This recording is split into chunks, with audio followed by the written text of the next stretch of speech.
I'm 91 years old, and I've been living on my own for a long time now. When my husband passed away, everyone assumed the same thing, that solitude would swallow me whole. People warned me constantly. They said I'd be lonely, that I should move closer to family, that I needed more people around me. What they didn't realize was this: being alone and feeling lonely are not the same experience. Loneliness isn't about how many people are near you. It's about whether you feel seen and understood. You can sit in a crowded room and feel invisible.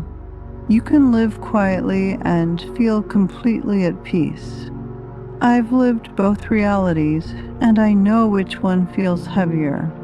Connection doesn't require constant noise. For me, it's a weekly phone call with my daughter.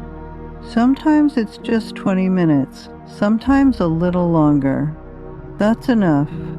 Other people might need more interaction, and that's perfectly fine, but don't assume your needs are the same as everyone else's. The real question isn't, am I alone too often? It's, do I have meaningful connection? Those two questions lead to very different answers.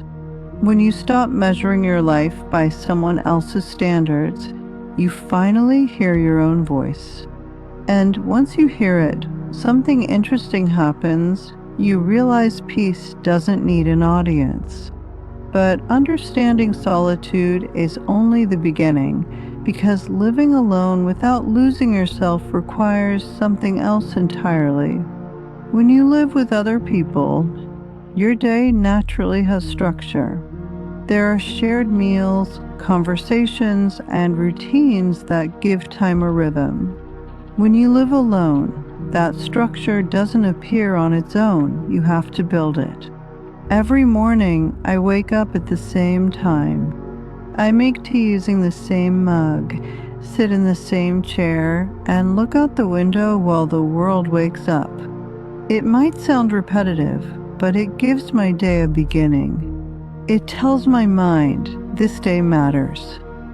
After my husband died, I realized how many habits weren't actually mine.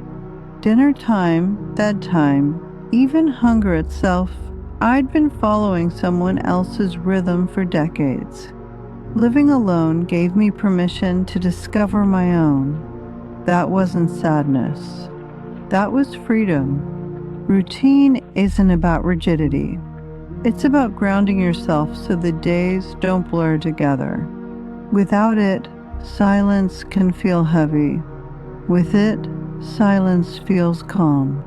I've learned that when your life is quieter, small rituals become anchors. They keep you present. They stop your thoughts from drifting too far inward. Living alone doesn't mean drifting aimlessly through time.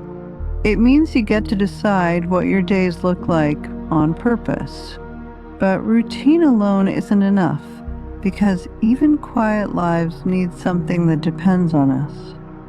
One of the most important lessons I've learned is this: you need something in your life that counts on you. For me, it's my cat. She knows exactly when breakfast should happen, and she makes sure I don't forget. That responsibility, small as it seems, gives my mornings meaning. It doesn't have to be a pet. It could be plants, a garden, birds you feed, or any living thing that responds to your care. When you live alone, having something that relies on you pulls you out of your own head. I also keep track of the birds that visit my feeder. I write down their names, the dates, how many show up. It's not important to anyone else, but it matters to me.